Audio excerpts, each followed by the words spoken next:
Breaking news in the world of Formula One. Renault's protest at the legality of Racing Point's 2020 Formula One car has been upheld. And Racing Point not only have a €400,000 fine, they have been deducted 15 points in the constructors' standings. If you are new around here and want to keep up to date with all Formula One 2020 news, reviews, all that good stuff, subscribe button is down below. But it is that big story today. Racing Point ducked 15 points, their car deemed illegal by the FIA and the stewards.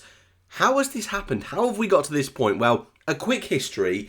At the beginning of the season, cast your minds back to February, March time when we saw the brand new Racing Point car in 2020. A lot of people were very quick to point out that the car looked eerily similar to last year's Mercedes car, hence the jokey nickname of the Tracing Point, the pink Mercedes, that's been thrown around in the paddock over the course of the season so far.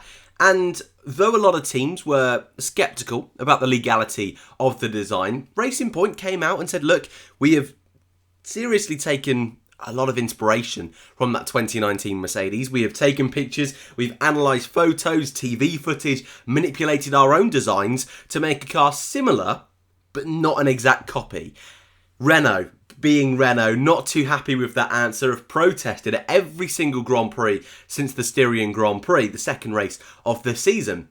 And a couple of weekends ago, in particular, they protested Racing Point's brake ducts. The reason they did this, pretty self-explanatory in the sense that Racing Point, though they would be able to roughly copy the chassis of last year's Mercedes car, to copy the insides of the brake ducts takes a little bit more than taking a few off-board photos, and you would assume there's a little bit more insider information. So the FIA did what the FIA does, had a little inquiry with Mercedes, with Renault as well, spoke to Renault, spoke to Racing Point, and the result they found is that yes, it was illegal what Racing Point were and are doing with their brakes.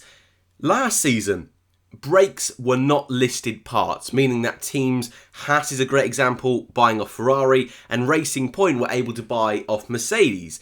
So teams didn't actually have to make the parts themselves. For 2020, that's changed, and brakes now are a listed part, meaning that teams have to make their own brakes themselves. It's why, in the first race of the season, Haas complained of a lot of brake issues. Both cars failed with braking problems, because it was their first opportunity, they said, to really test out their new brakes and learn and understand something that they hadn't ever had to make before. Yes, that's a little bit more complicated, but just in layman's terms, that is why Haas struggled. Racing Point, however, have had no such issues. Their car has been fantastic consistently at the front of that midfield.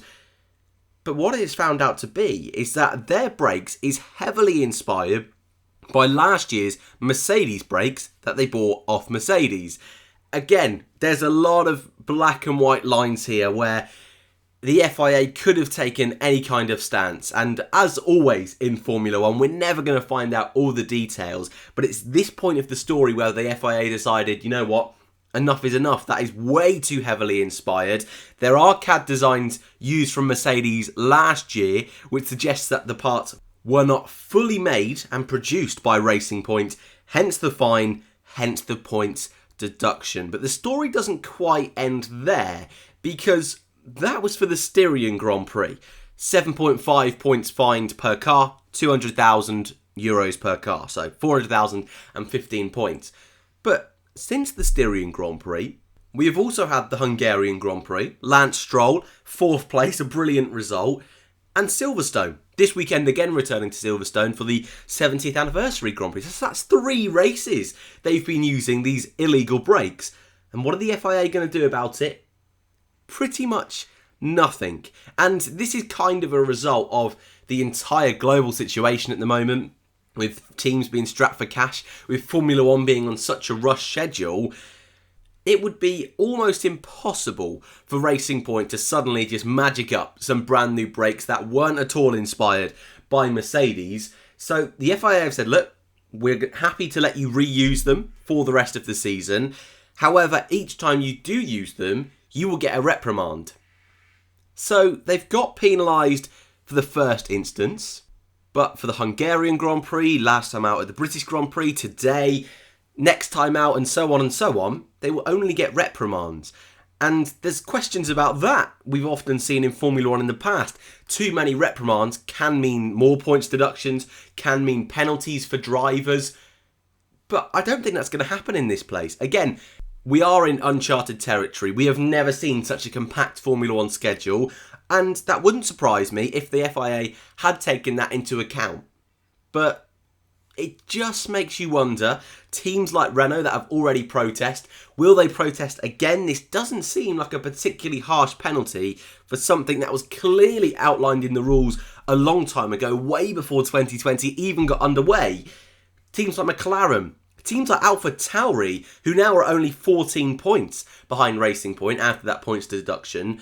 I wonder if this will just spill over the next couple of weekends. I don't think this story is over, but the news today: a 15-point deduction, €400,000 fine, Renault's protest upheld. Thank you all very much for watching. As always, if you want to keep up to date with all Formula 1 2020 news, reviews, all that good stuff, subscribe button is down below. Thank you all very much for watching, and I'll see you later on today for the Formula E race reviews for race 1 and 2 and your practice report for the 70th anniversary Grand Prix.